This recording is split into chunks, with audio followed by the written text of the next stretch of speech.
this through the Romford Junior Raiders Club. We've got 4 great guests on tonight, all GB international women's players that are going to give you a bit of an insight into how they've got to where they are and the sacrifices and the roles they've had to play all the way through the junior stages all the way up to where they currently are now. I've got a couple of thank yous that I need to get across.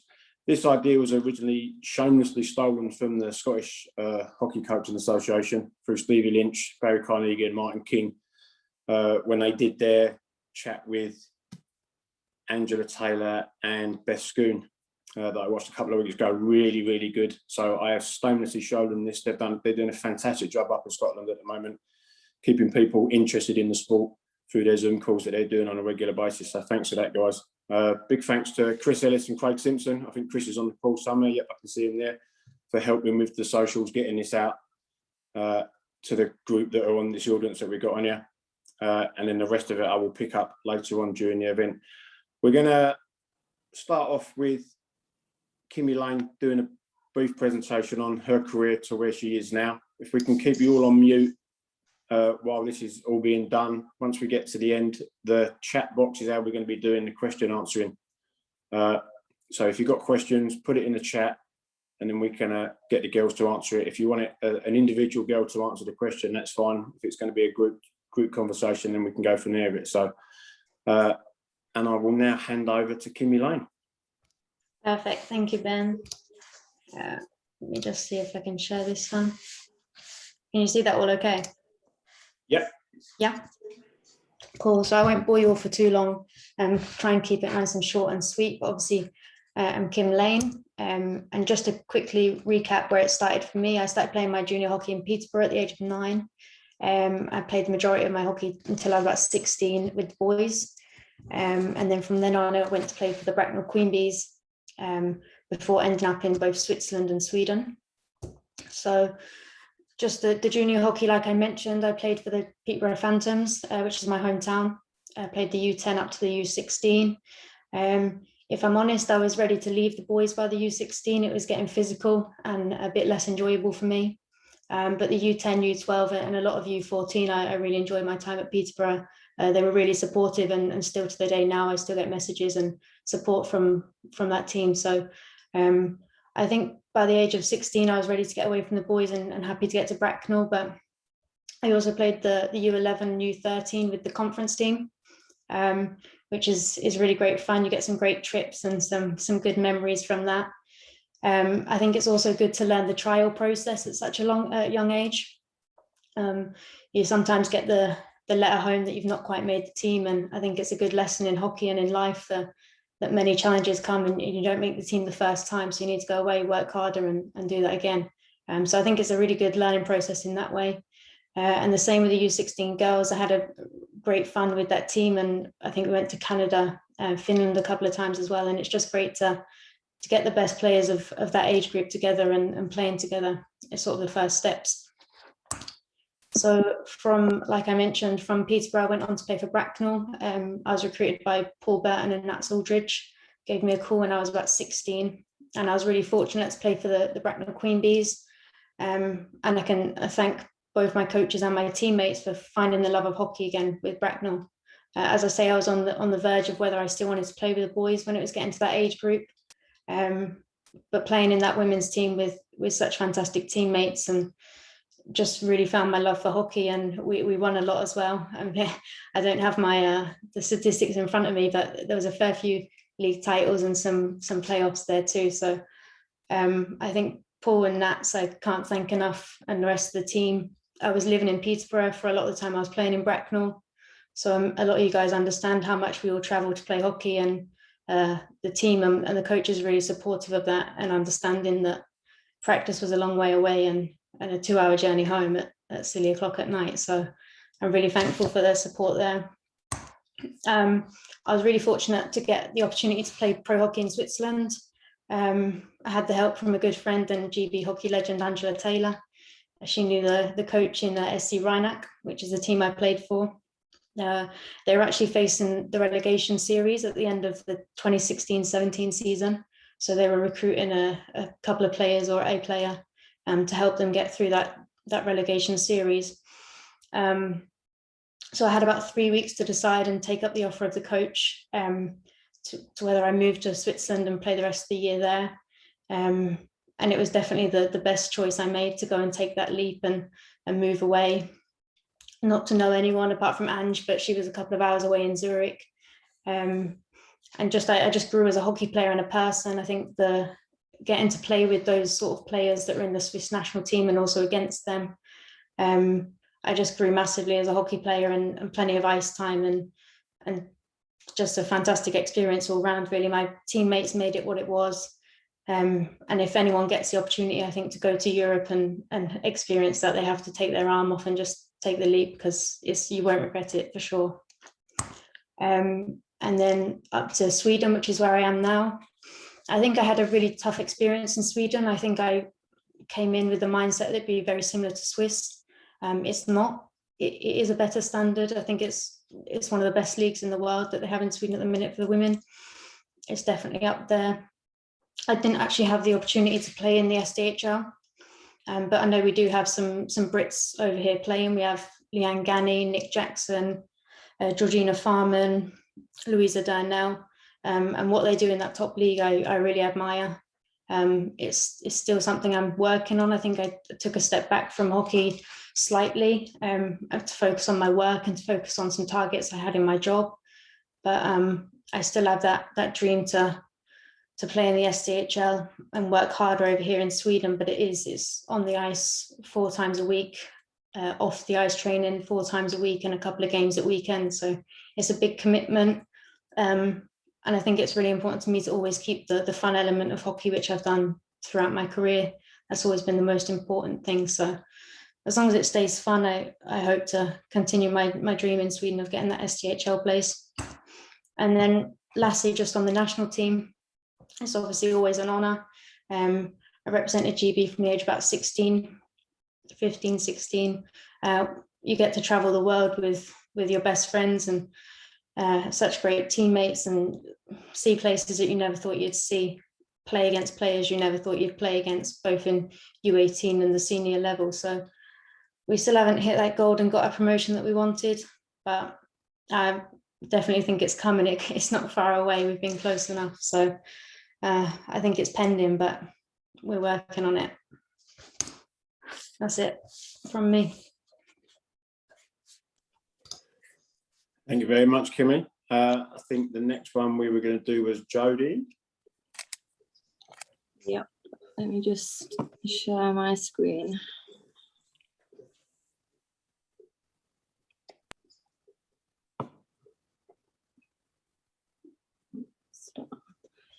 Okay, so it's not even, there we go. Began my hockey journey in 2001, which is a long time ago now. I feel like I've been playing forever. So I was 7 years old. I think this picture was probably taken before I had my hockey grades. So getting dressed at home and traveling to the rink in style in my full kit, which is a great look. I played all of my junior career at Nottingham, from under 10s up to under 16s, winning many league titles and national championships. Played with some really good players. I mean, you can read the names there that they're playing National League, Elite League, and I think all of them players have played for GB at junior levels and now senior levels, including Ollie Betteridge and Scott Conway and my good friend Meg. Also, I was lucky to play with my brother from under 10s to under 14s, as he was good enough to play up, which was also a great moment when we got to win the national championships under 14s. I think there's some photos there, some old pictures of under 10s, under 14s, and there we are with the trophy. My little brother, who's not so little anymore, taller than me. When playing juniors, I was lucky enough to play women's hockey before the league put a rule in, so under 16s couldn't play for the seniors. So from age 10 to 13, me and Megan both played for the Nottingham Vipers in, I think it was Division 1 and the Premier League at the time, which was a great experience, obviously being the youngest kids on the ice. players were always saying, "Oh my God, you're so good," and all that along the way. We played for the under-16s Vipers, and then we both went on to play for the Kingston Diamonds for one season, as Nottingham were unable to put a team in. And that year we won the national championship, which was a great moment. Other achievements in my junior career, I made the Midlands under-11s team, again with some really good players on my team, and then also playing against them as well. So on my team there was players playing for the Coventry Blaze right now, Ross Venus and David Clements, Telford Tigers, and he's also played for the Steelers, Brad Day, Danny Rose and Sam Gospel as well. I've made the under-16s North of England team, who played in a series of games against South of England, and then went on to get selected for England trials, which I was then lucky to be selected at age 11 and travel to Prague by myself, well, with my teammates, but by myself without my mum and dad, and went on to go to tournaments in Canada for 3 seasons, which was great. Some more photos from conference, some little faces there. Some more England photos. If you look on the bottom picture, there's Kimmy in the far right corner. A lot of these players on the top photo in the left hand corner and the top photo in the right hand corner have actually gone on to play for GB, and we've been in the team together. I mean, there's quite a few players on there that are still playing now. I mean, Georgina Farman's on the back row, Katie Henry's on there, Gani's on there. There's some good faces on there. Turning 16, I decided to leave boys hockey and just focus on women's hockey. So I moved to Sheffield, where I was able to play Division 1 and Premier Hockey, whereas if I'd have stayed at Nottingham, I'd only been playing Division 1. I was there for, I think it was 3 seasons before I moved to Sweden in 2013, and played for IHF Norrköping. Unfortunately, I had to return home because I had a sledging accident and dislocated my ankle. That's another story that we won't touch on. And then I went back to Sheffield and I stayed for 5 seasons, where I played my final season there as captain in 2017-18 season. We won the league in 2010, which was a great feeling. So in that team, there was many senior GB players. Obviously, I was only just turned 16 then, so playing with these players every week was an honour, and many of them are lifelong friends that I will treasure forever.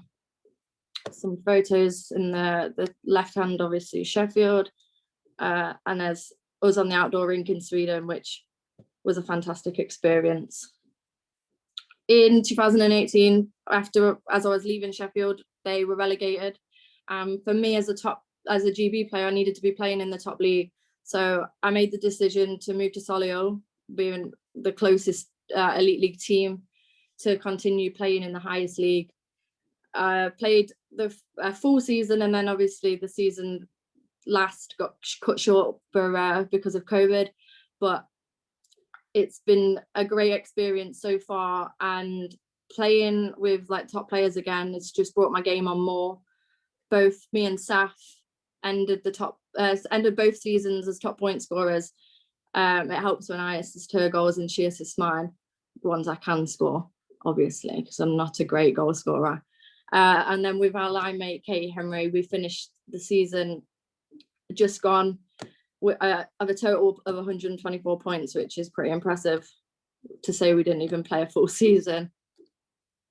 In 2018-19 season, I made the decision to try out for the NIHL Coventry Blaze.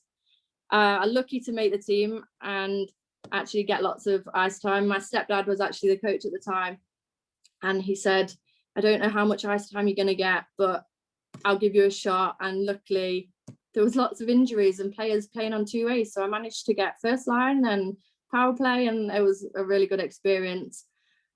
Really enjoyed playing with the boys again, after obviously it was about 8-9 years off away from boys hockey. At first, I was terrified because they're so much bigger and stronger, but my whole game improved. The speed and physicality just brought my game on all fully. My plan was to play against them this season, but obviously we've not had a season yet, so fingers crossed that September there'll be trials again. Now I'll trial out for that team and hopefully be playing with the boys again next season. And then finally GB, I can't say much on more what Kim said. Traveling the world with your best friends, seeing places that you wouldn't go on holiday to, and just the hockey that you're playing, the speed, the quality of players that you're playing against and with is amazing. And like Kim said, we're searching for that gold medal, and hopefully next season we'll get there. And then I've just got a selection of GB photos to end it.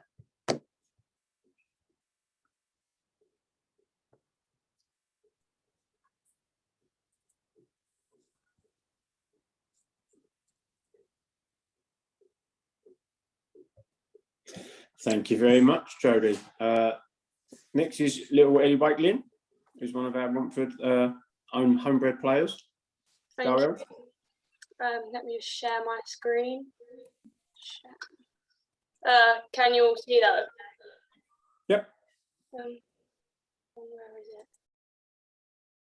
I can't get the oh, there it is. So I'm Ellie, like Ben said, and I started playing when I was 4 years old at Chelmsford, where I spent pretty much my whole junior career up until first year under 18s.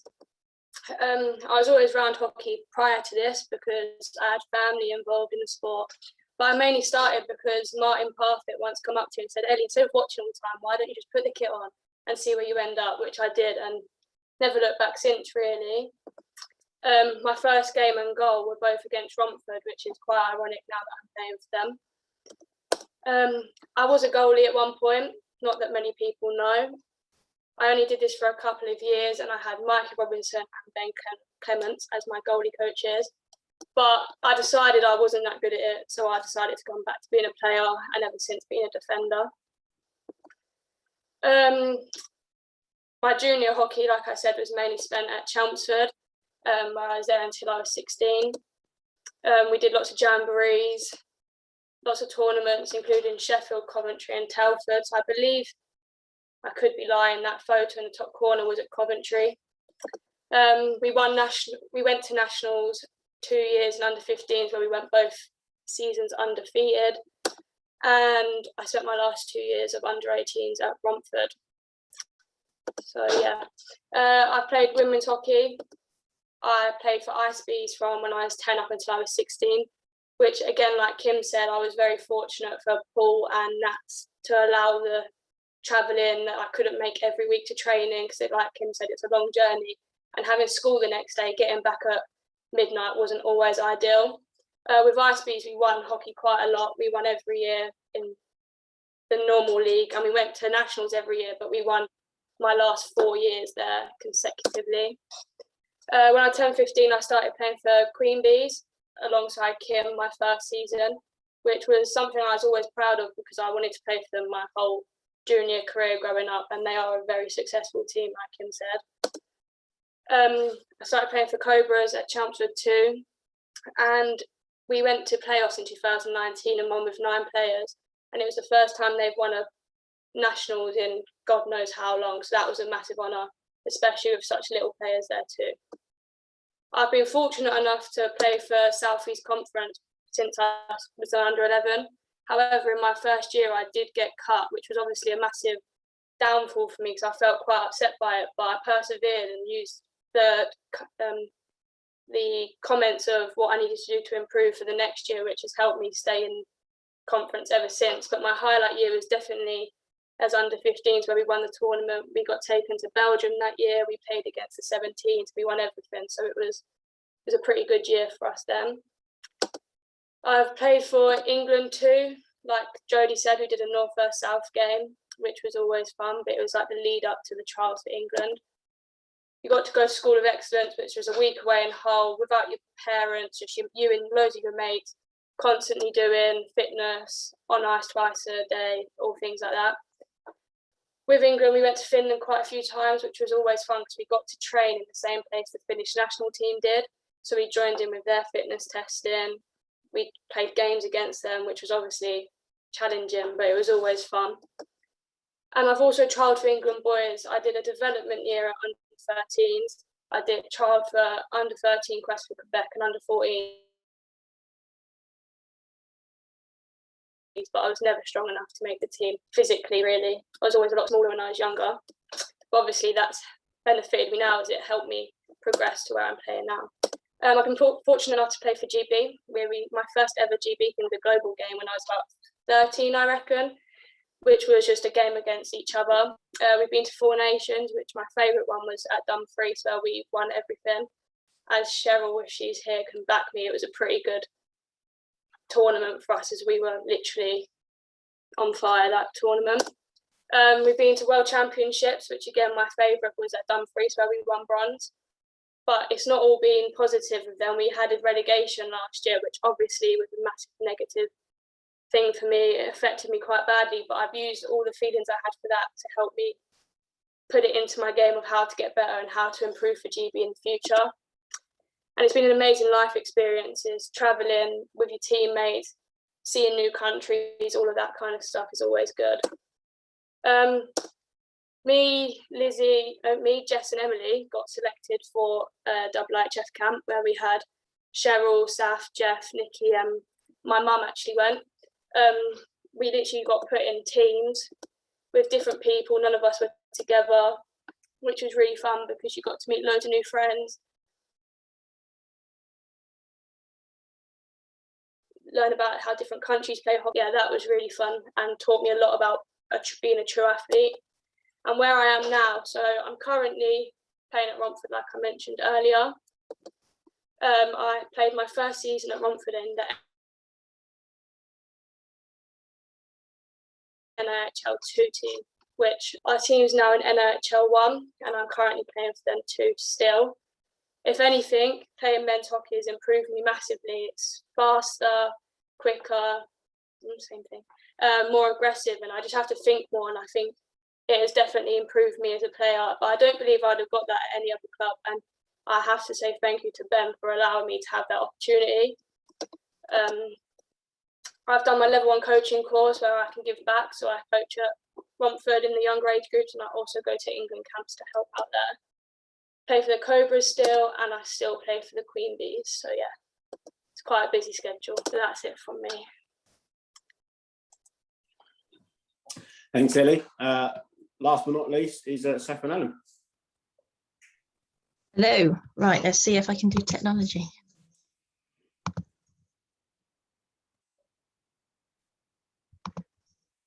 Is that up?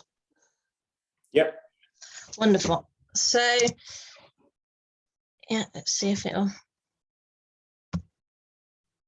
So my hockey career, again, I started at the age of 6, so young as the other teammates have said they started young as well. I completed all my juniors in Telford, so I went from the age of 6, so under 10s at the time, all the way up to 18s, and I enjoyed playing in. I was the only girl in the team, every age group, and it was a great time. We went to a few nationals. The years I played up in Sheffield, I don't know where it's held now.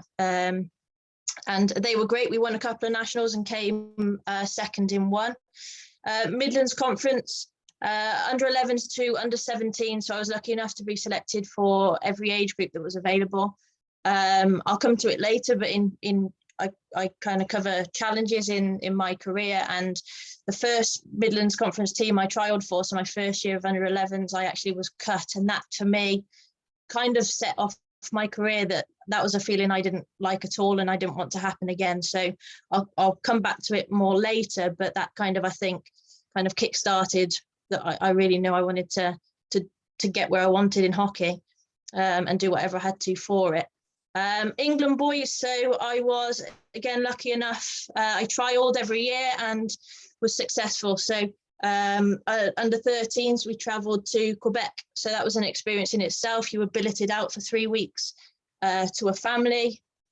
You played in the, a huge stadium, and it was just an absolutely incredible experience. The family I still keep in touch with, and they've come over to England, and one day I hope to revisit them. And it's you're playing in a huge, as I say, arena that you see player cards of kind of Sidney Crosby when he went to that same tournament, and yeah, very, very amazing experience. Great Britain under 18s women's.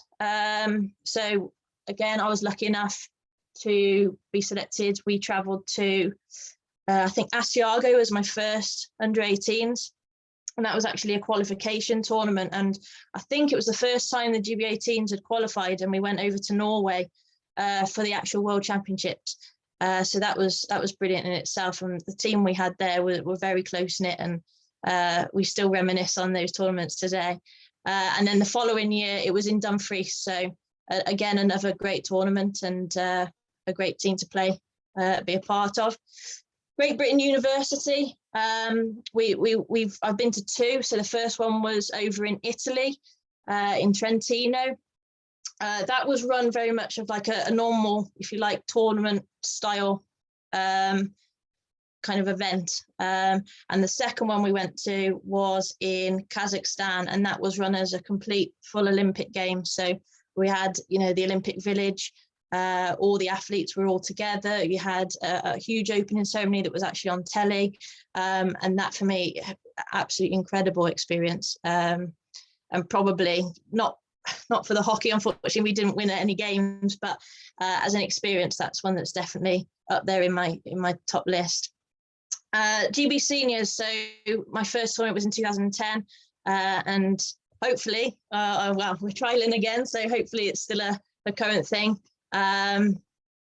So for seniors, I was actually only 15, and I didn't even know GB seniors had a team. And I actually got a call one evening. I was playing boys at the time, juniors.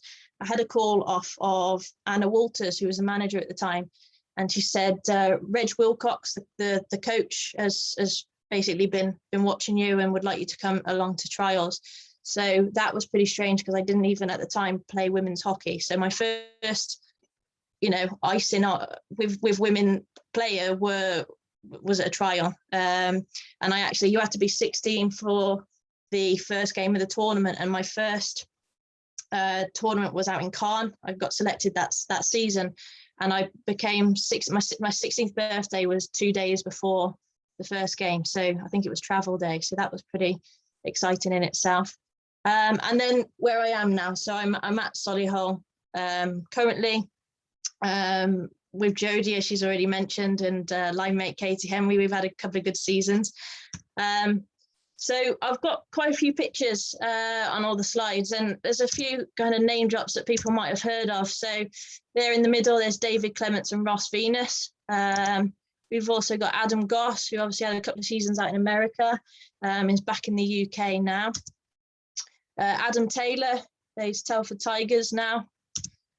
Danny Rose, again, has been kind of between Nottingham, Telford, now Telford Tiger. Sam Gospel, again, a name that many of you will know, along with others. For example, Matt Selby's on the photo, and Sam Towner. So a lot of great years. England, as I said, I went to Quebec in 2008. And then under 14s, we went to Latvia and Toronto. Under 15s, we went to Chiasso in Switzerland, where we actually won gold, and that's that Volvo Cup. And we also went to Riga, and we won. I think we came second in Riga. And again, they were all great experiences. The trial process was quite different back then. We had, as Ellie's already mentioned, a week away at kind of a school of excellence. And then it was just selection from there and a trip. So it wasn't kind of a full setup that it was all together. It was very much that each team was quite separate and quite different. And it was kind of sort your own tournaments out. And but yeah, every age group was brilliant. So there's a first name drop, Ben Pitchley. Beautiful. You're in so much trouble, Sam. Floyd Taylor in the middle, obviously Swindon player now. Dec Balmer. Next to him, actually, we've got Bobby Chamberlain, as mentioned already, Sam Towner. And Great Britain, so I haven't done an under-18s page, but again, a lot of the players we were playing with under 18, so Paige Henry, Catherine Gale, Jodie, Meg Rathbone. It was a great set of players that it was great to be a part of. And these are the senior pictures that I've got. And as you saw before, the list, it's taken me all over the world, and that's something that what else can you do in your life that can travel the world? It's been incredible. And again, some faces you'll know. So Lauren Halliwell, you've got Nicole Jackson, Leanne Ganney, Katie Henry. So a group of very talented hockey players and lovely people. Great Britain University. So these are the tournaments that I mentioned before. So the bottom photo was my claim to fame was scoring against America. So we held them to a 2-1 game, and that was my goal against America, which was pretty cool to have. The top left and the 2 far right photos. So that was the opening ceremony where my face looks like a Smurf. Below that is the athletes village that we were in. So all our rooms were kind of decorated in Great Britain logos, and the bedding was Great Britain, and it was just an absolutely incredible event to be at. I put a little bit about what I do outside of hockey. So education, I went to university and studied sports therapy. So with my education, I am part of hockey as well. I've used it to do a lot of pitch side. So I've been a therapist for Midlands Conference teams, for the England teams, and also, as Ellie's done as well, a coaching qualification. So I'm also coaching as well, hopefully getting involved with the Great Britain under-16s women's team this coming year. So yeah, I'm definitely sport life based, but again, that takes me all over the world. And the bottom photo on the football pitch, I used to work for Swindon Town Football Academy and then West Brom Football Academy for a few years, and now I actually I've jumped ship and gone on my own and have my own sports therapy business. So yeah, so challenges, I've already mentioned that being cut from a team, probably the first team I actually trialed for, stuck with me, and it made me want to reach where I wanted to reach, and that was the top. From about 9 years old, my dream was always to be captain of Great Britain, and I was extremely lucky enough that the last World Championships we went to now a couple of years ago, I was given that role, which I can't tell you how honoured I was to wear the C and to wear the badge upon my chest. So. But alongside that, as you've probably heard, unfortunately, I've had a couple of injuries that, what can you do? That haven't been my fault, but have, most recent, 8 weeks before the last World Championship we played in Dumfries, in one of the warm-up games, I actually broke my ankle. And luckily, I had a very good consultant who has worked in ice hockey. And I said, I've got World Championships in 8 weeks and I'm going. So I don't care what you do, get me there. So he said, right, okay. So I think it was a Sunday night it actually happened. And 10 days later, the cast came off. Should have been 6 weeks, but the cast came off after 10 days and the rehab began. And I was constantly on the phone to Cheryl and Robin Krebin and Charlie at the time, the staff around the GB team, saying, yeah, it's going to plan. I'm going to be there. I'm going to be there. And lo and behold, I was. And as I say, that's a tournament that I got captaincy as well, which was really kind of made everything well worth it. That being said, the biggest challenge I've ever had was over in China. So that nice photo of me on a hospital bed. Unfortunately, the pre-Olympic qualification tournament in 2012. So I was probably at the top of my game then. I went to a high performance camp like Ellie. I was lucky enough also to be awarded the Hayley Wickenheiser Award. So I was, really kind of upbeat, doing well. had that experience with all these players that have now gone on to play Olympic Games, an absolutely incredible week away. Came back, had that Dumfries tournament with the under-18s. Again, I think it was about a week later, we were then due to travel to China. Got out there, played the first game absolutely fine. Stepped on the ice for my first shift of the second game. Katie Henry came in kind of middle of the circle, took a shot on the net. The rebound came to my backhand side. So I turned over my stick over to try and get a backhand rebound, and bang, something went in my back. Now, at the time, we had the coaches going absolutely mad on the bench saying, Saf, skate, come on, what's going on with you? And I couldn't move. I literally was stuck in one position. I couldn't lift my legs. I was stuck. The referee actually pushed me towards the bench, and I got off, and sports therapist Kirsty Hopgood at the time said, right, okay, can you do this? Can you do that? No, right, we need to get you off. So went to the change room, and actually, I'm not a wimp with pain, but I passed out. So I laid down and passed out. And next thing I know, there was about 8 Chinese doctors all around me, pulling, tugging, having a go at me. I didn't understand what was going on. And bless Kirsty, she was fighting them all off and saying, leave her alone, she needs to go to a hospital to see what she's done. Get to a hospital. I'll never ever take ambulances here for granted. So their ambulance was pretty much a transit van. There was no stretcher. There was no, be careful, it's a spinal injury. It was put her on a bed sheet, chuck her in the back of a van. And actually, equipment manager at the time, Steph Manning, held me against one side of the van so I didn't roll around. So that was different. Got to the hospital, and again, that was a very eye-opening experience. I'd quite happily wait 6-7 hours in an A&E over here than spend 2 minutes in a hospital over there again. It's very, very different, and we're very fortunate to have the medical care in place that we do. We actually got the scans done there that revealed that I had a spinal injury. So I've got 3 slip discs, spinal cord injury, and that was obviously the main problem. But the hospital at the time wasn't deemed safe. So they got hold of my parents back here and said, look, we need to get her out. It's not safe in this hospital. So again, back on a bed sheet, got taken back to the hotel, and then the next morning got me into an international hospital, which I then stayed for many, couple of weeks, I think. And Anna Walters, the manager at the time, actually stayed with me. And Kirsty Hopgood, again, she travelled home with the team, but kept in close contact with me to make sure I was okay. Eventually got repatriated home. Back to England. There was a bit of a problem of getting me home. Nobody would give anybody a visa. Doctors wouldn't give a visa for them to leave the country. China wouldn't give visas for doctors to leave the country. They wouldn't give visas to get into the country. It was a nightmare.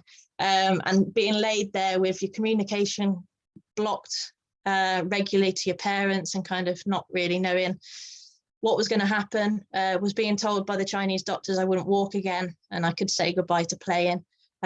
Wasn't the easiest at 17 years old, halfway across the world. So that was interesting. Got me home eventually, and there was basically a hospital room set up in my living room downstairs. So, and that's pretty much where I laid for 4-5 months. Kirsty Hopgood, as I say, I've mentioned her a few times, but I can't ever give her enough to say thank you. She literally taught me how to walk again. I had to start from the very, very beginning. But the whole time I knew that I'd proved the doctors wrong. So as soon as I could get my feet moving again and wiggle my toes and this, I was like, right, that's it, I'm playing again. And I did. 14 months later, I pulled on the Great Britain shirt again in Italy, and kind of, yeah, proved a lot of people wrong. Doctors over there, back here, to which I wish I could go back and tell them where I am now. But as I say, the challenges, yes, they come in all shapes and sizes, whether it's being cut from a team, injuries, or anything in life. But that, there's no reason why you can't overcome them. And that's a big message that I kind of wanted to put across, that yes, they're going to happen. in one way or another, but there's nothing stopping you to get where you want. And as I say, I have done that, and I hope to continue doing that for a little while longer. I know I'm getting older, but hopefully I've got a little while left in me. So yeah, that's my. Thank you very much, Saf. Ben, can I just say something? Because that's the first time Saf's actually spoke about her back injury, like, to anyone. And she was so scared to talk about it. So I just want to, like, give her a bit of credit for that. No, definitely. Hats off. We have got some questions coming in. If any of the group, we've only got a few at the moment, but if any of the group want any questions asked, start pinging them in the chat group. I've got a couple already that I was previously mentioned to. So I think it's a group one, but Saf, I think probably you're the best one to answer it to start with. When your confidence levels are low, I think your back injury is probably the lowest point in your career. How did you re-establish that confidence in yourself and self-belief, and how you're going to get back on the ice? It's hard, but as I said, from a very young age, I had a goal, and after being cut from that team, I knew whatever it took to achieve that goal, I was going to do. So yes, at times your confidence levels will go down, even, at a good time. So COVID's just hit. All of our confidence levels, we were just about to go to World Championships. That got taken off of us. And then the following year has been cancelled. And subconsciously, your confidence levels do go down. We haven't touched the ice for months. But you've got to work, there's still a goal in my head what I want to reach. And, you do what you can. You do the bits off the ice. You do the bits that you can do at home to achieve it. I can't really say anymore. It's just wherever you want to get to, do what you need to and what you can do. Control the controllables to get there, whatever they may be. Joe, have you got anything to add to that? Has there been a time when your confidence been low and you've had to try and get yourself back up, and what you've done to do it? A year, I can't remember what year it was. The year that the team travelled to Kazakhstan and South Korea, I was unfortunate to not make the team that year.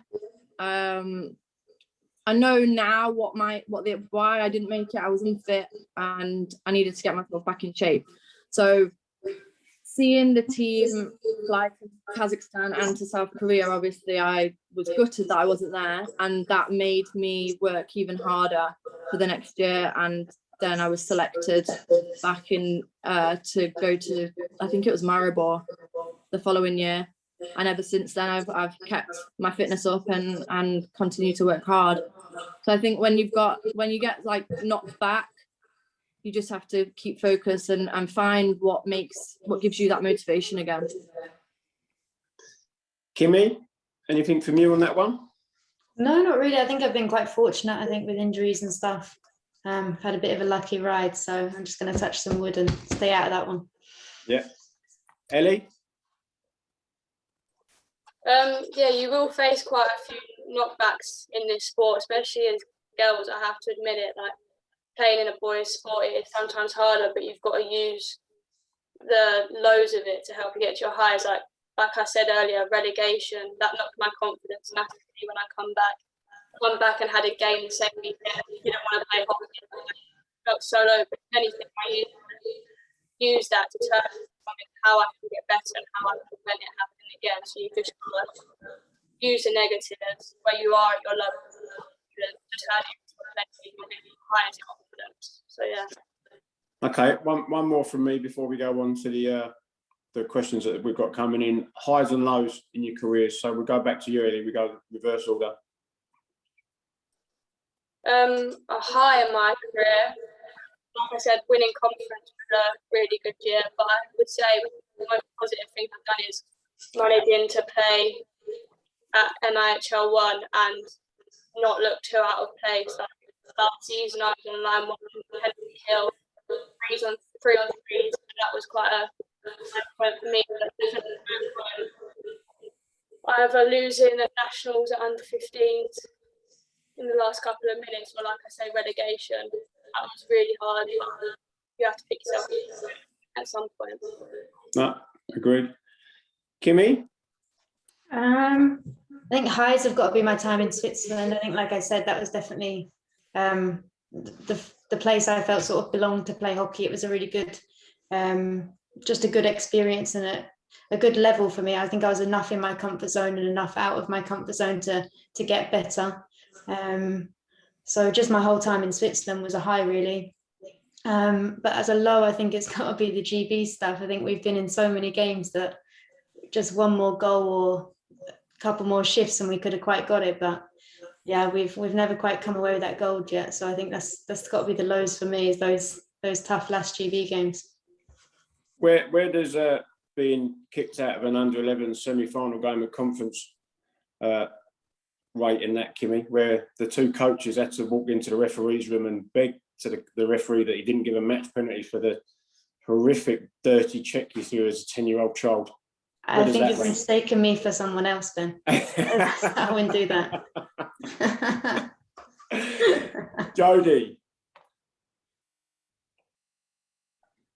I think lows, definitely the year I didn't make GB, but then again, I agree with Kim, like the last GB games at World Championships when we literally just need one more goal to win gold, and then hearing the other team's national anthem when they've beaten us, that's definitely a low moment. But the highs, there's just so many, but at the minute, like Solihull's a really good place for me. Playing, and I feel like Ellie said, and not feeling out of place, that's also a really good feeling. Being selected for GB, that's always one of your top moments. And then last season, I was named assistant captain along with Kim and Saf as the captain. So leading the team with those two, that was a good feeling. Saf, I'm pretty sure you've gone through detail at the low.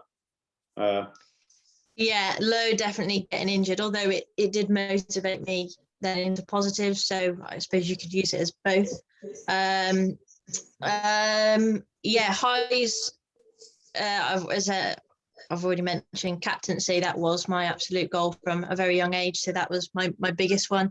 Again, like Jodie, I am enjoying Solihull, and we've got a good team around us, and it's great to be enjoying club hockey. And yeah, every time you put on a GB shirt, to me, it's a buzz that you don't get anywhere else doing anything else. So yeah, for me. You're also in a select band of a very small number of girls that have been away and represented England at a Quebec tournament in the past. So that's a pretty decent high as well, I think. Absolutely, yeah. As I say, the tournament as a whole, and to see kind of what footsteps we were treading on when we went to that tournament was incredible.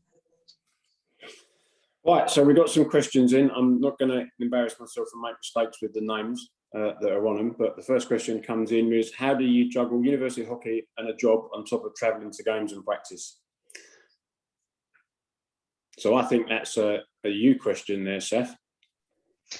Yeah, it's difficult. You don't at uni. I did none of the partying and the socialising. It was always, I've got to get this assignment done 2-3 weeks early because I've got camps, championship training.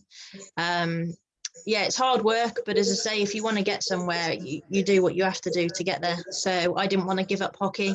Many people do kind of put hockey aside when you go to university because it is very full on, but if there's a will, there's a way. You juggle it and yeah, make sure you've got a strict timetable and stick to it, because you let that go, then yeah, it does start to slip. Thank you. The next one is from a grandparent. What advice would you give to my granddaughter who is a goalie? She's played England under 13 and is hopeful to get to GB this coming season. She's thinking of trying North America and to improve her game. Do you think this would be of a benefit?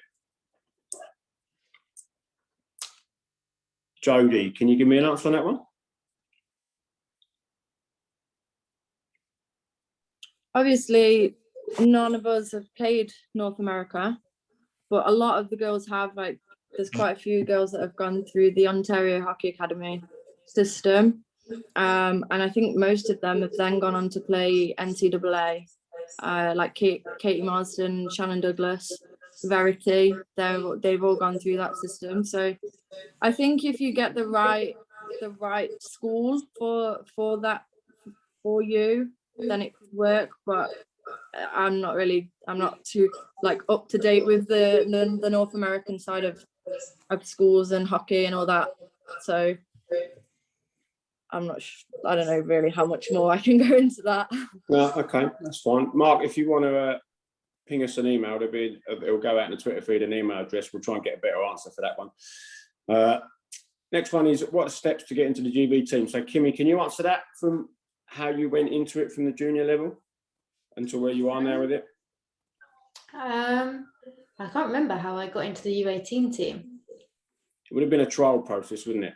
It was, but I don't know how you got to the trial. I don't know if it was through the England program or not. I think didn't they just like give you like emails and stuff? Like you got invites, like like an invite. It's for your club or something. I'm not sure. But then you went to the trial, and I think U18 is definitely a good stepping stone that we now have in place for the women's team, because then you obviously work your way through the ranks and try and get noticed at them tournaments and start off in the U18. Really, I don't think there's many that come straight into the senior team without doing a couple of GB tournaments now. Now it happens that way, but I don't know how it was before. But yeah, it's just the trial process at the normal U18s, and then obviously getting your chance in the women's when it's time. And I don't know if we sort of have too many young ones go into the women's team so soon. And maybe we have an expectation of when we're finished our U18, we deserve to be in the women's team. And I think when you look at a lot of other nationalities, they have to wait. They can be a top player in the U18, but they're not automatically in that women's team. And I don't know if we rush the process too much in GB, or whether we haven't got the girls to span it out. But I think that's something we hope to achieve in the future.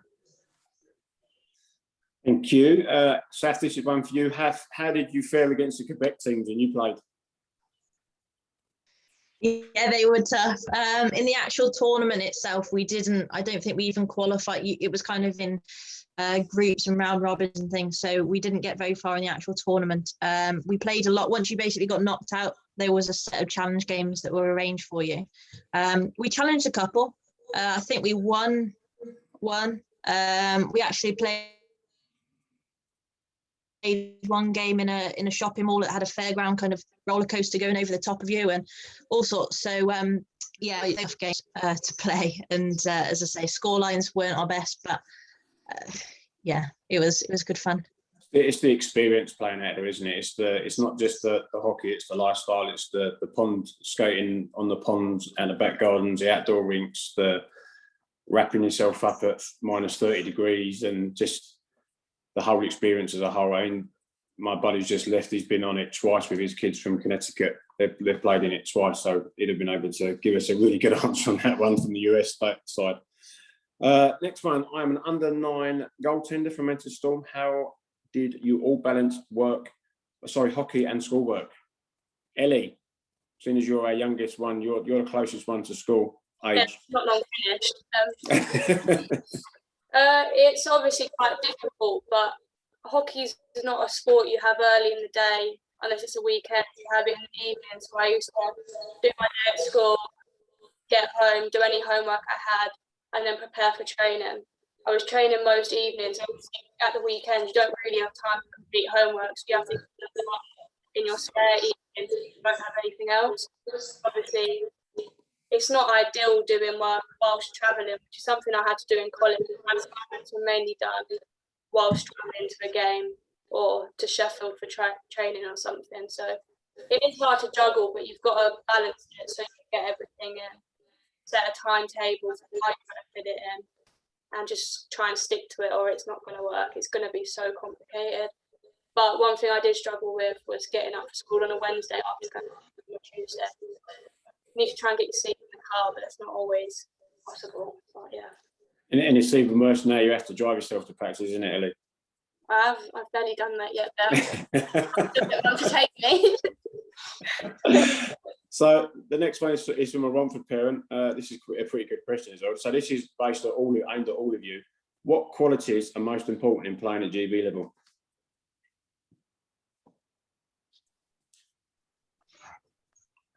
I'd go with Ooh. determination and adaptability, because when you're at World Championships, there's major highs, major lows. You become extremely fatigued and you're stuck in a hotel with a bunch of players that you're teammates with, and you've got to get on. And it's not always the easiest thing to do, but you've got to be adaptable, and you've got to get on with everybody. They are your team for the tournament, and you're all there for the same goal. So, you know, it sounds easy, but I think all of us would agree that it's not always at times. You know, you can be a closest team, you know, possible, but it's still a roller coaster. So being adaptable and willing to kind of fit in and get along, and yeah, be there That's for the fine. same goal. You've given your answer, Seth. Now Jodie's got to top that. All I was thinking of, the best quality of being in a GB team is you have to know how to nap.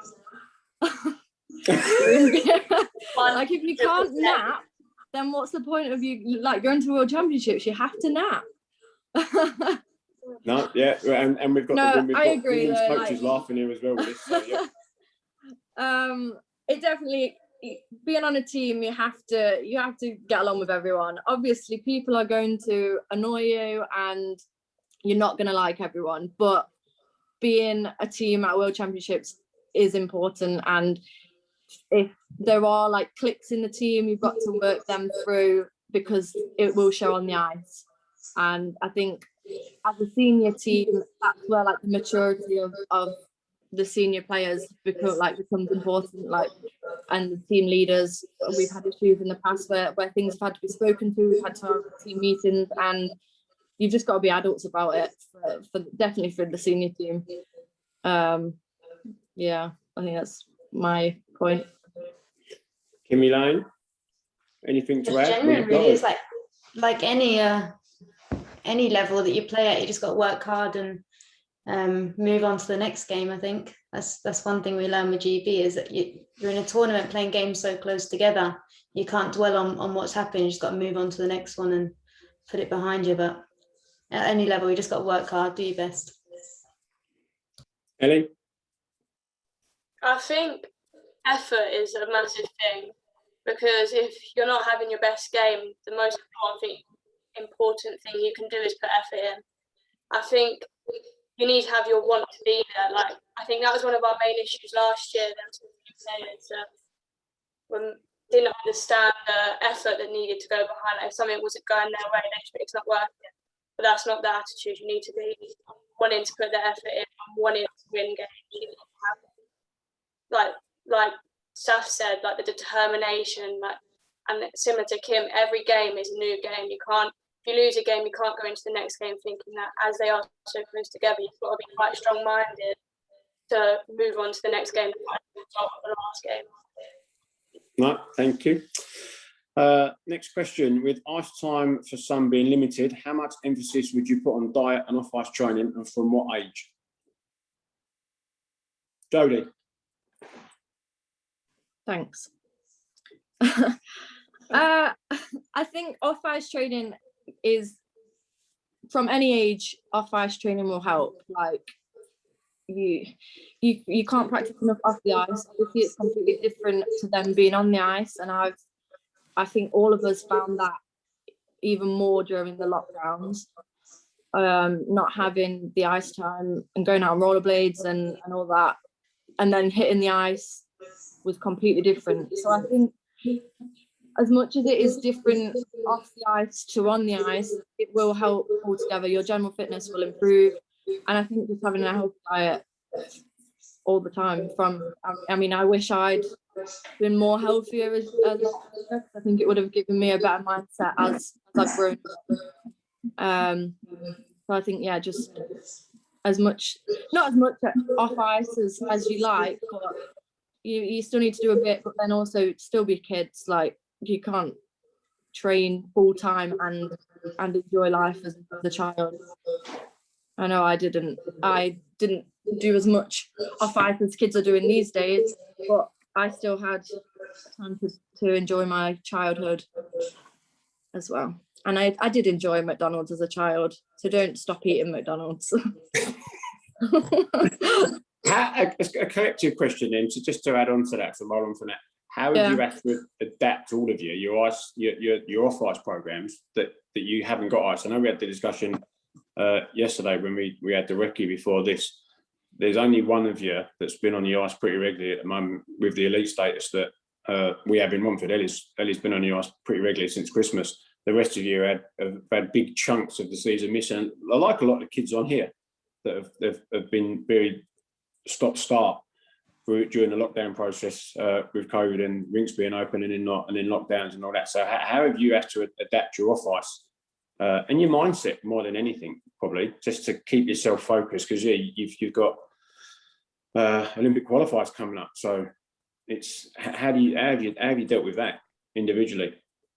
For me, I don't have any gym equipment at home, so everything that I've done has either had to be body weight, or I've scrounged some like 10-kilogram dumbbells off people, like just grabbing what I can where I can. I've even had to run, and I hate running, so I've had to change the whole way I train really throughout this, since the gym's been closed and everything. I've been out on my I was out on my rollerblades during the summer, haven't been since it's been wet and windy, but again, I was doing that most days, just on the street with my net, shooting balls and pucks and attempting not to hit windows. Kimmy, and you? It's obviously been a bit different here with the rules and stuff in Sweden. So the gym's been open and the team's been putting on sort of off-ice sessions outdoors. So it hasn't affected us too much. We haven't been on the ice, but yeah, the gym and that has all been open. So it's hard for me to answer that one. Okay. Saf, you obviously, I'm assuming with the back injury you previously got, you're restricted to probably some of the stuff you can do, right? Yeah, so I still do struggle with my back now, so it's not ever going to go away. It's something I manage, so I do a lot of rehab for my back still every day, and that's obviously continued. I can't run because of the compression through your vertebrae, so I can't just kind of go out on the streets and do a couple of miles run. I actually found a cheap spin bike over Christmas, and got one of them, so I've been on the spin bike. Again, like Jodie, do what you can. So we've also had little challenges between ourselves to kind of motivate. So I think I speak for all of us that we don't absolutely love to go to the gym and work out, but we know that it's part of getting to where we want. So, you know, with pre-Olympics coming up, we know we need to be fit for them. So a couple of us, Jodie included and Beth Schoon, we've been having little challenges between ourselves, kind of me and Schoon are biking a certain amount of miles before a certain date. Me and Jodie doing workouts on kind of FaceTime and things like that, because we're in a team sport. We know that we thrive off being around people, and obviously when you're in lockdown and not allowed to leave the house and we live miles and miles away from each other, it's been difficult.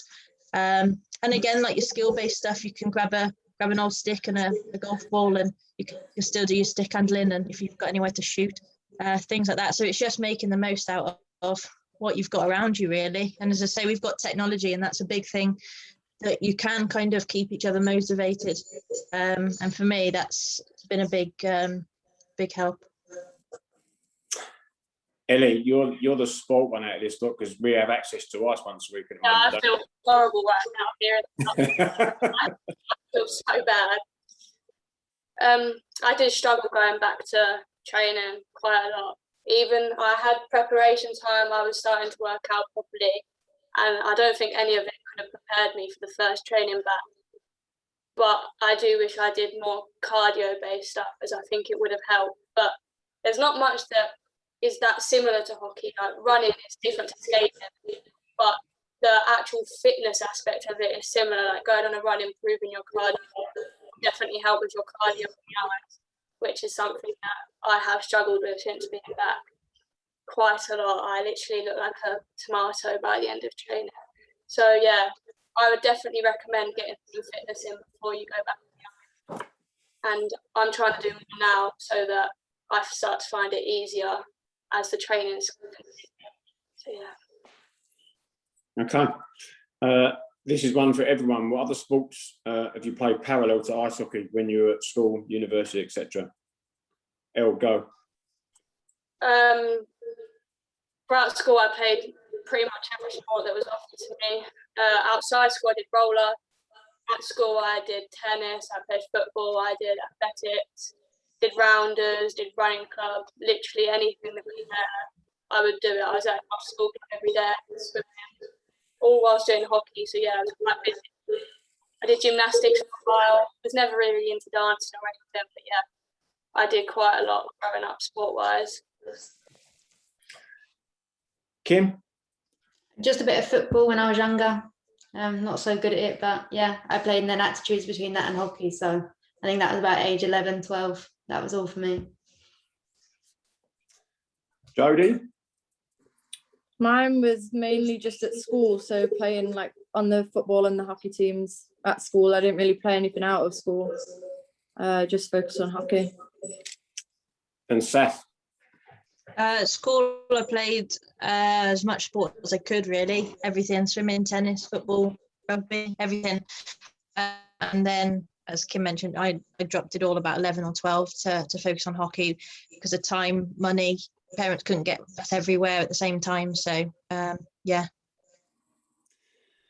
Following on from that, how many hours do you train nowadays a week? So including ice time and dry land training.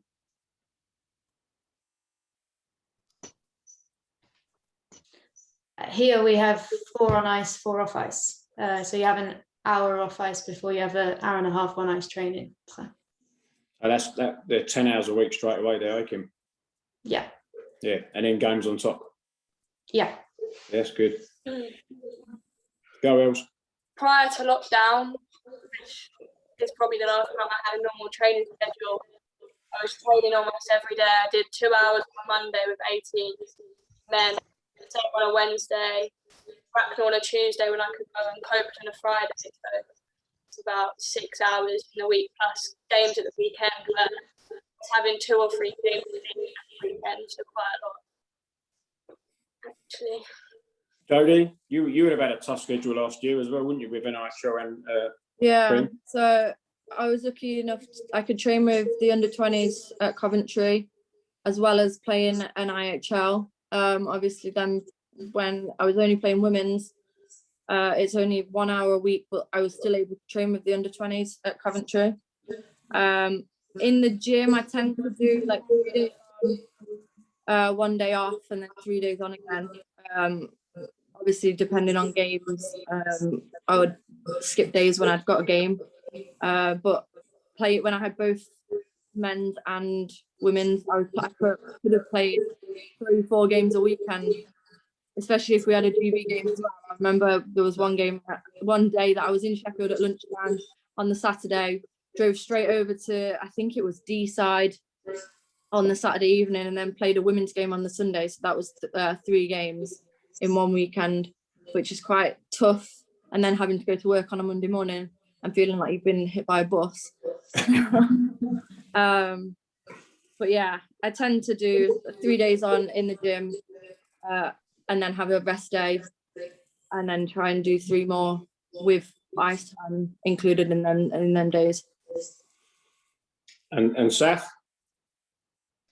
1 hour definite ice time a week. Solihull women's.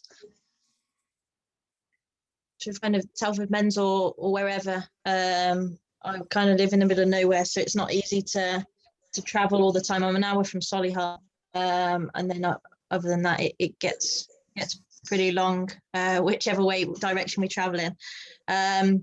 So yeah, I'd absolutely love to be able to ice more. Off ice 3-4 times a week. So again, depending on work schedule and what's on. Again, the closest gym to me, to where I live, is 25 minutes away. So it's not the easiest either to just nip in and have a session. So I do what I can when I can at home with the equipment I've got here, and then get over to the gym as much as I can between work. I usually work in kind of, see a client, might have a gap, see a client, so I try and fit it in whenever I can, really. Huh? This one's for all of you. This is quite a good question, actually. So it's a question for all the girls. What do you think is needed for GB women to get promoted to the division above?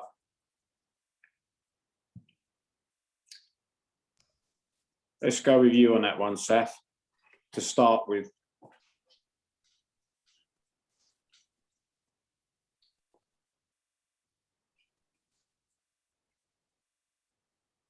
You're on mute, sir. Sorry about that. I told you technology is not my thing. It's a very, very good question. And I don't think there's a definitive answer. I think we, as I say, we've been very, very close for numerous tournaments. You know, you look at the Bled tournament, and actually we scored however many goals against every other country and beat the gold medalists, and that was a very, very tough one to swallow. I don't think there is a definite answer. I think it would help if we did have more ice time, but obviously ice time is, you know, it's not easy to get hold of. As I say, I'm getting on the ice once a week, and if I can scrounge onto another session and plead with coaches, then great. But it's tough, you know, even the cost of things.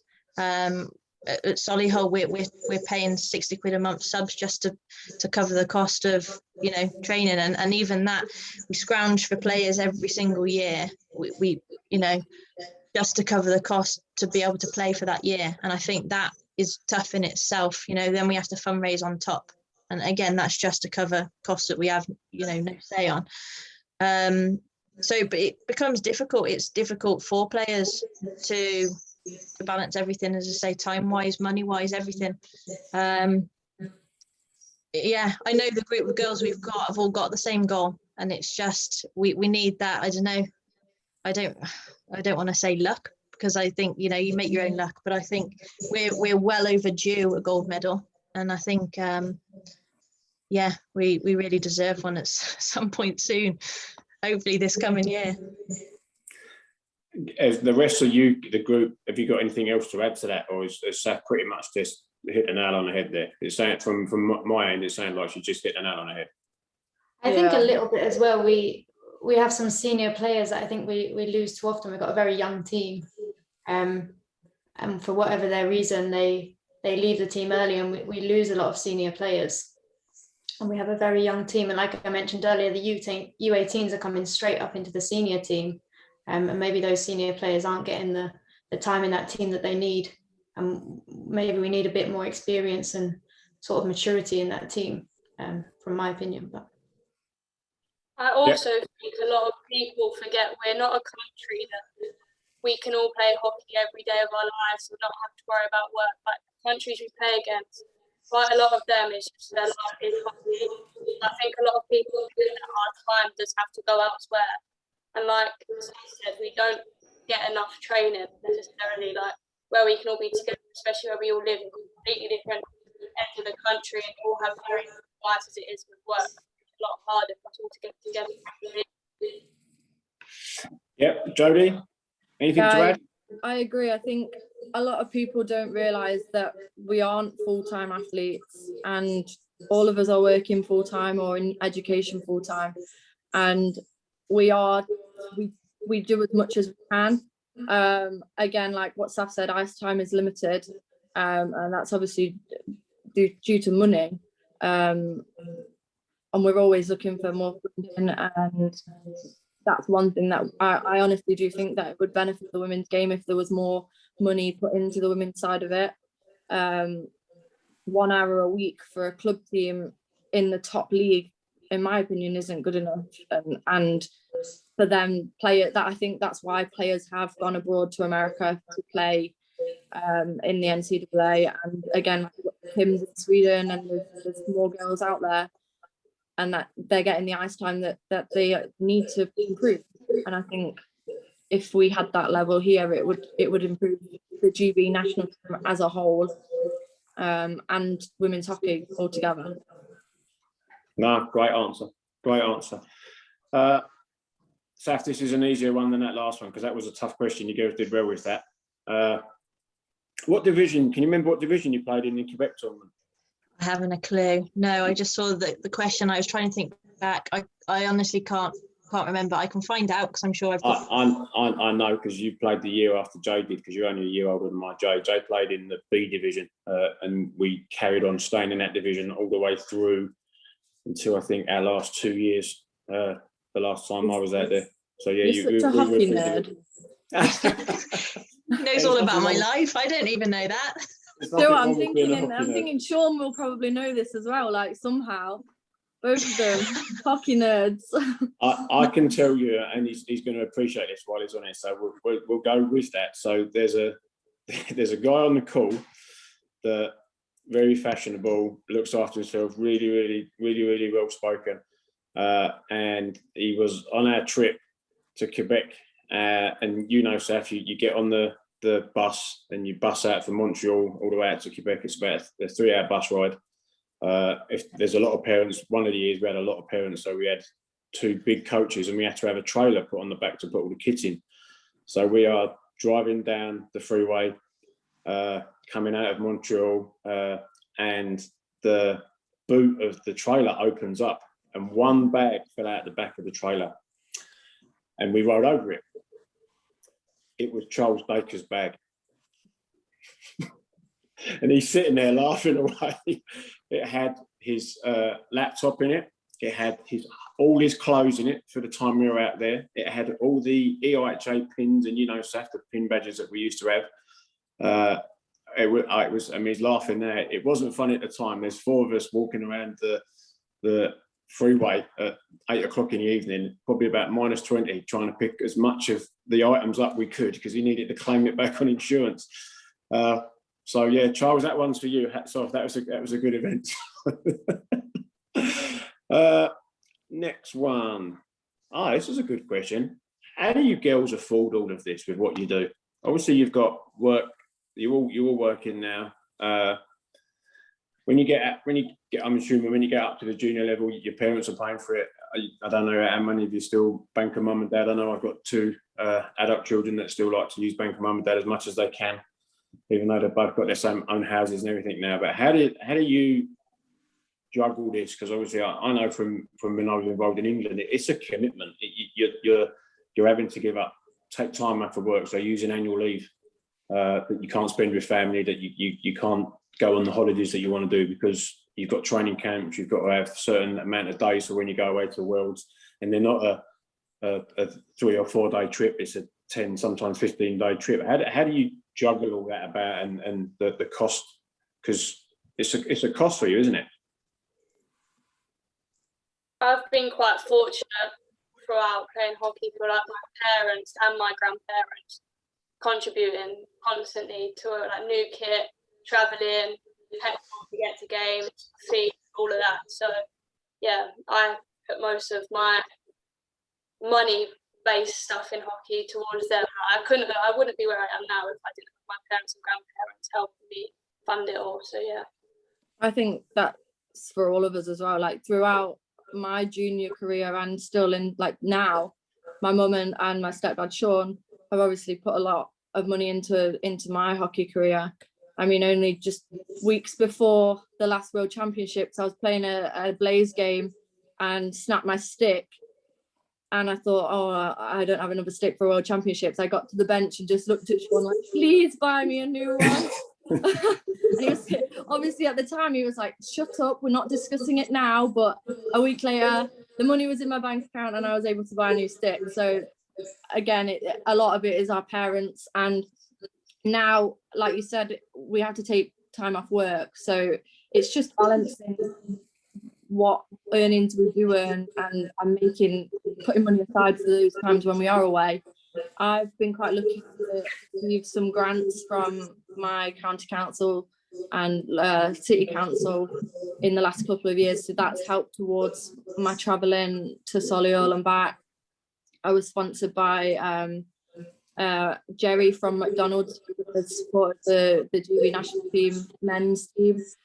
He gave me a sponsorship last season, so he was able to, that money supported me with my equipment. I think you just have to look out there and search for sponsorship, and most councils will give like elite sports people different kinds of grants to support their sport. Seth? Yeah, I think everyone's already mentioned, but the bank of mum and dad is a very nice one. Yeah, they all the way through my juniors and into my seniors have supported me massively. Obviously with COVID, I'm self-employed, and with what I do, I'm a mobile sports therapist. I haven't been able to work at all, so I literally haven't earned anything for a year now, and hopefully will be back earning in April. So that has been a massive challenge in itself. Yeah, and then obviously going forward, you've got I'll be back at work, but then you've got camp dates, you've got hopefully tournaments that we go away, so it's all days off that obviously if you're not working, you're not earning. So it is tough, and as I say, we're very fortunate to have very supportive and wonderful families around us that do help us when it's quite tight and tough. Kim, you've probably got absolutely nothing to add to that because it's exactly the same for you, isn't it? Yeah, no, I've always been fortunate with work to take it back and forth, so I'm a lucky one. Yeah. Eric, well, you need to send me an email.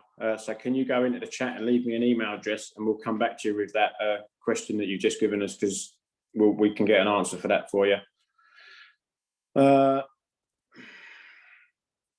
So we've got a comment from Mark. Just want to say what a great idea this Zoom was. Girls have been given a great insight into their personal journeys, and it's easy to see why they've been successful. Let's hope that we do some more, maybe with a goalie in the panel. Watch this space, Mark. That's all I can say to that at the moment, but that is going to be a good one when that one comes out. Hi, I'm an under 16. I want to play for GB. What are the coaches like, and how do you help? And how do they help you progress to the senior team? Right, I'm going to. You girls can have a rest here, because we happen to have the GB16's female coach on the call. So, Nikki, can you unmute yourself? And if you could answer that, I'd be much appreciated, please. Can you just repeat the question again, please? So it is, hi, I am an under 16. I want to play for GB.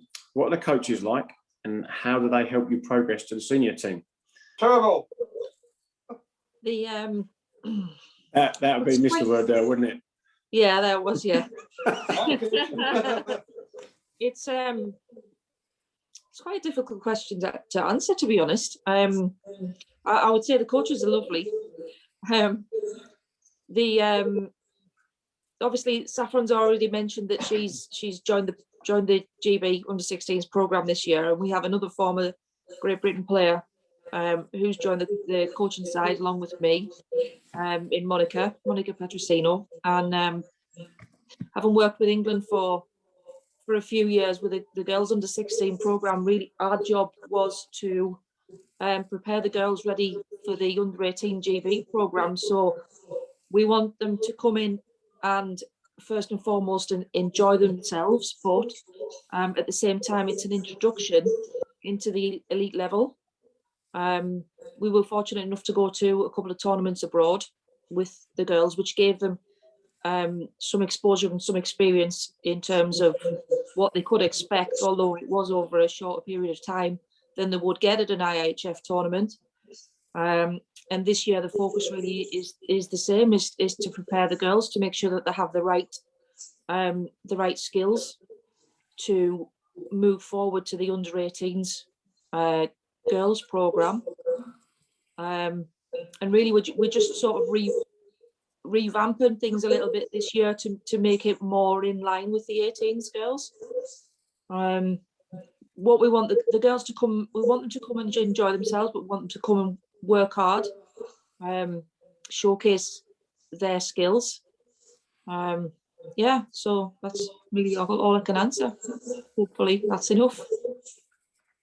No, I'm happy with that. That's a good answer. Next question, I think we've sort of answered this, but what's the most important part of off-ice training? Ellie, you can answer that, because we've been working on that with you at club. As a girl, trying to play in hockey, especially in boys, I'd say strength is a massive important part. Like, I wish I worked on my strength growing up, because I might be a bit better at shooting than I am now if I did. And especially cardio, like I say, is one of the most important things you can do, because hockey is a very high intensity sport.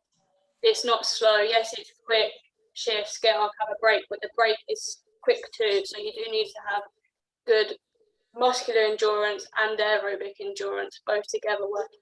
So yeah, I say get doing cardio and strength training especially. Okay. Next one I've got is there an age where it's too late to get up to the top levels? Seth, can you answer that one, do you reckon? Give me all the good ones, don't you, Ben? It's the experience.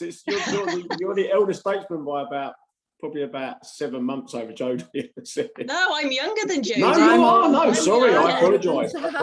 Yeah. Steph's been in the GB team longer though, so she's kind of older. Good swerve, Jodie. No, I don't think there necessarily is. However, I think it does get more difficult as you get older.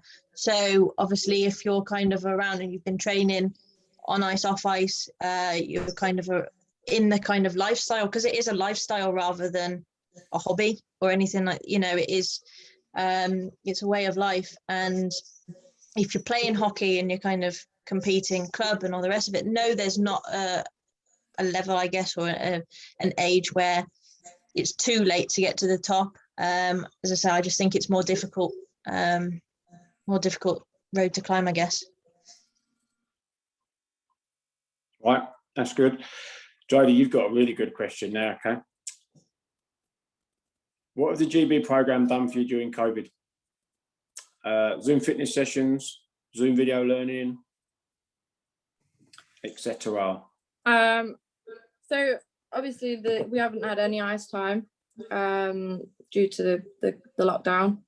We've had some contact with managers asking for our commitment for the season, and if players are still interested. Obviously a lot of the girls will be worried about traveling abroad, so they needed to make sure that everyone was still okay to be involved. We've had, all of us have got the old programs to follow, so that's what I've been following. We've not had any online Zoom sessions, I think mainly because they trust us to do our own thing and follow the programs that we've been set in the past. We're all over 16, we're all adults, and we know what we need to do to stay in shape and prepare for World Championships and Olympic qualifiers. So yeah, our first camp will be, I think it's scheduled for July, in preparation for the Olympic qualifiers in South Korea in October, and we'll go from there. Yeah, lovely, thank you. We've got a message from Mr. French. Believe in yourselves, dare to dream, will become reality. Mark's come back with keep believing. So this is a question statement more of this one here. So we need girls in the under 16s groups to be playing more games. In the South, we have 3 teams in the league. Could we be smarter and pull more girls together to get more games and be more competitive? Almost like an in-house structure, 60 girls to a venue for 2 games over a weekend. Gareth, I think that the response to that is yes, we could. That's not insurmountable. We just need to make sure that we can get that well structured in place once we come out the other side from COVID. And I don't think any of the girls are going to disagree with more games is going to, make our girl hockey players better. Radio silence, but yeah, they all agree, nodding their heads. So, and then there's a statement. I agree with you above about 16 matches. Why don't the experienced players keep playing if they could help the team win gold? Now that's a good question. Why don't the experienced players keep playing if they could help the team win gold? Well, I've got an answer to that, and I think the lady that's on the call, that was on the Scottish call, said this as well when we had the Scottish Association program. It comes down to work mainly. It's being able to take that time off. If you're in a job where you can't get that time off work, you've got to make a choice, and that choice has to be: do I play hockey for GB, or have I got to do the day job? And sometimes the day job, unfortunately, does supersede pulling on a shirt for a GB shirt. So it does happen. It happens with the men's team. It happens with the women's team. So it even happens with some of the junior teams where parents can't afford to get take the time off work to get their kids in it. So yeah, it's a good question, but that is pretty much the reason for doing it. So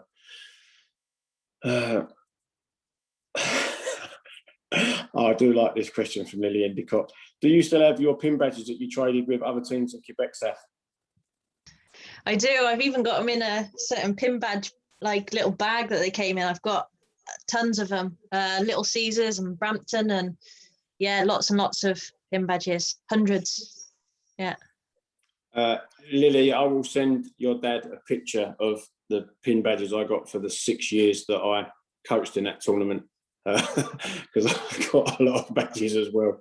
But yeah, I'll send Dad a picture of what we've done with them. A last one, would you recommend going abroad to finish school?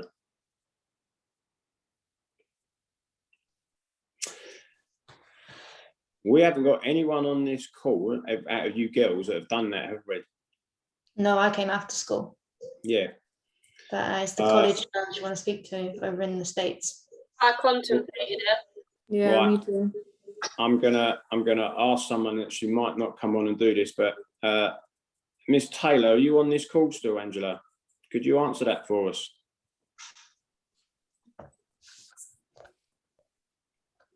Just ignoring you now. Yeah, I know. Sorry to throw you under the bus, Angela, but I think you might be the best person to answer that because of your experience with what you did.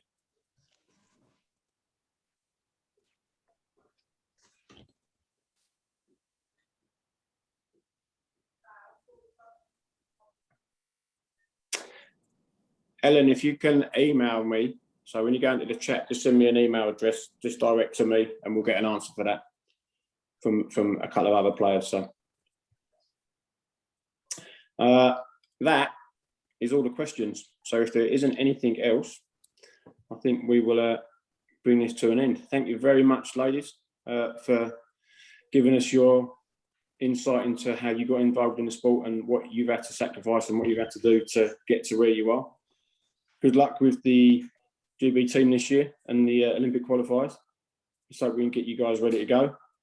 Thank you to everyone that's come on. This was always a bit of a trial and error. I think it's gone quite well. I think there's been a real lot of information, and hopefully these 4 young ladies have inspired the next generation of hockey players that have come on and watched to get to the levels that these girls are playing. So thank you very much. And keep an eye out, because this is going to be the start of some pretty good Zoom calls coming up over the next couple of months from the Romford Junior Riders Hockey Club with some of the other stuff we've got planned. So thank you very much, and have a safe weekend, and see you when we get out of COVID. Hopefully it rings very soon. Thank you. Thanks guys. Thanks. Thank you. Bye-bye.